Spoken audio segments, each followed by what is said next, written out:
The battle for Ekurhuleni continues. Political parties all heading to the metro in an attempt to canvass votes. The ANC lost its majority in the council in the 2016 local government elections and later formed a coalition with the AIC, the PAC, Patriotic Alliance and the Independent Ratepayers Association of South Africa. Smaller parties like the NFP are hopeful to have an impact as a result.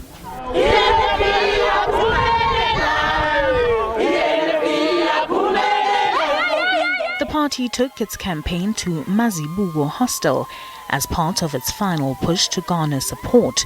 The hostel was built by the apartheid government in 1983. Almost 4 decades later, the buildings are in tatters. Here, the NFP believes smaller parties can make a difference in changing the conditions of the people. The smaller parties have demonstrated over the years that they are kingmakers, and the NFP is definitely going to be one of those parties that are going to be kingmakers here.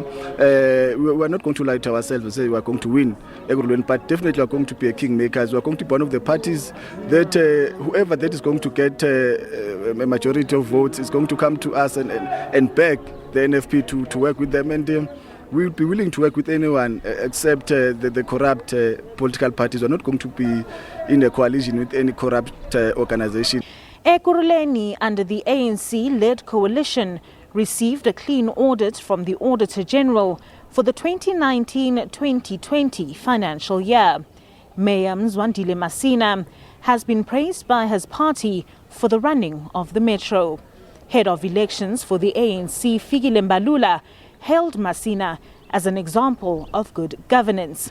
However, the reality of some sectors of Gauteng's third largest metro tells a different tale.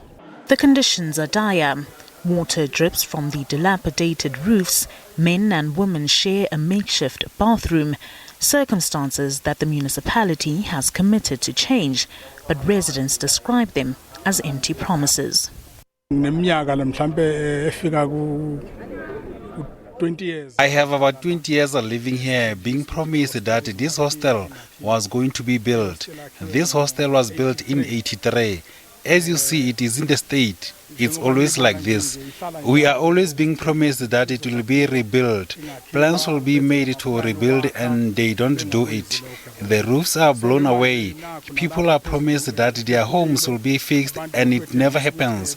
Other parties come here and they never talk about the rebuilding.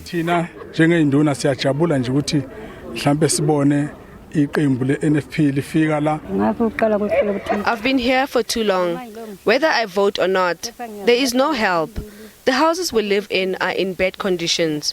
Water seeps through when it rains. We stay close to the toilets and we share them with men.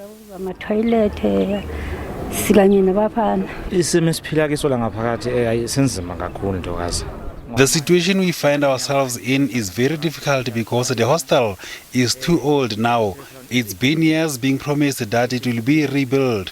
I started staying here in 2003 until now. There is no change. Even now we are living in a place that is not right. There is no water, it's filthy.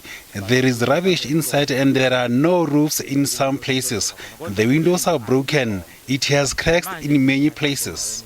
These are conditions that the NFP believes it can change. It is our responsibility as National Freedom Party to make sure that we change the lives of the people of this hostel.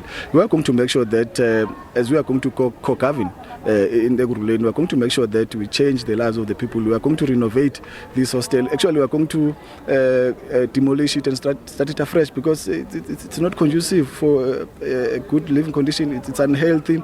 You saw yourself the toilets. Men and women have to share one same toilet, and the toilet is just meters away from the kitchen. So it means someone is doing something else in the toilet and you are cooking next door. It's not healthy. With just 9 days before South Africans head to the polls, the NFP is gunning for the support of hostel dwellers to shift the narrative in metros and municipalities.